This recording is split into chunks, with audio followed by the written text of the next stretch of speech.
From passion to portfolio describes how Marc Renier took his love for the finer things in life and restarted a local business with global appeal. His story begins in London, but we caught up with him off the coast of Scotland.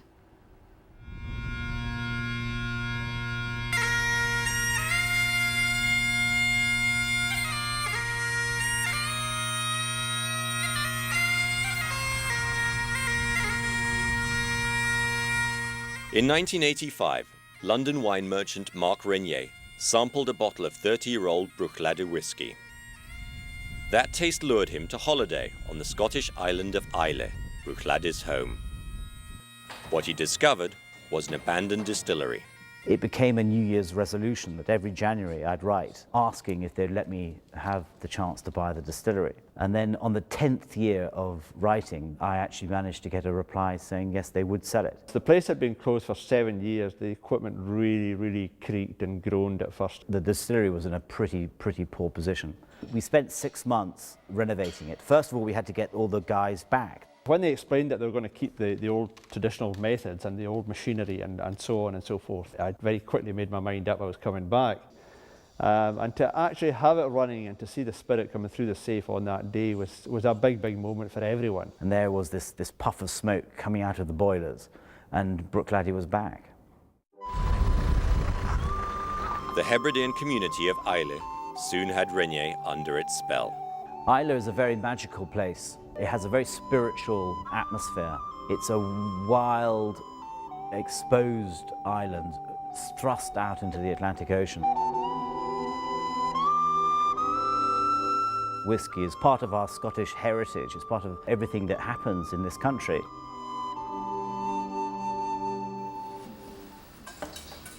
He quickly realized his experience with fine wines could serve him well in the world of whiskey.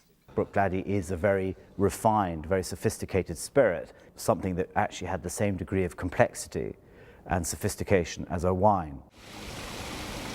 We're not putting any additives into it, we're not putting any flavouring, we're giving the public what they want, which is the natural product, spring water and whiskey, nothing else.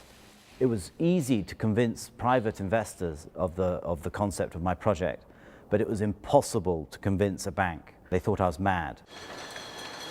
It took Renier 10 years, $10 million, and 45 individual investors to buy the distillery. To reinstate it as a premium distillery, it had to be private money that would be there for the long term.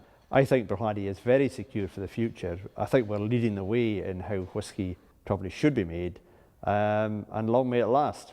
Each of my shareholders has only 2% of the company, but they keep telling me how pleased they are to be involved in this because they've made money selling widgets and electrodes and components and stuff.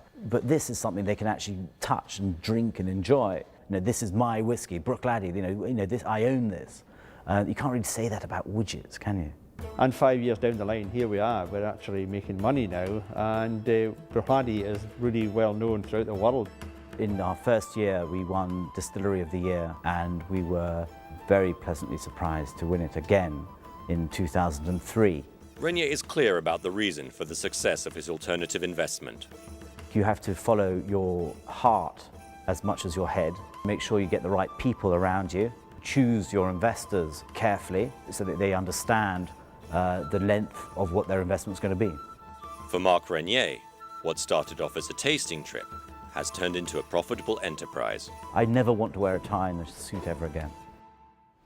Travel with us to Southeast Asia, to the crossroad of cultures that has been blending there for generations. It has developed into a flavor experience unique to Singapore. So, when a young entrepreneur decided he wanted to become part of that experience, he gave up a career for a way of life.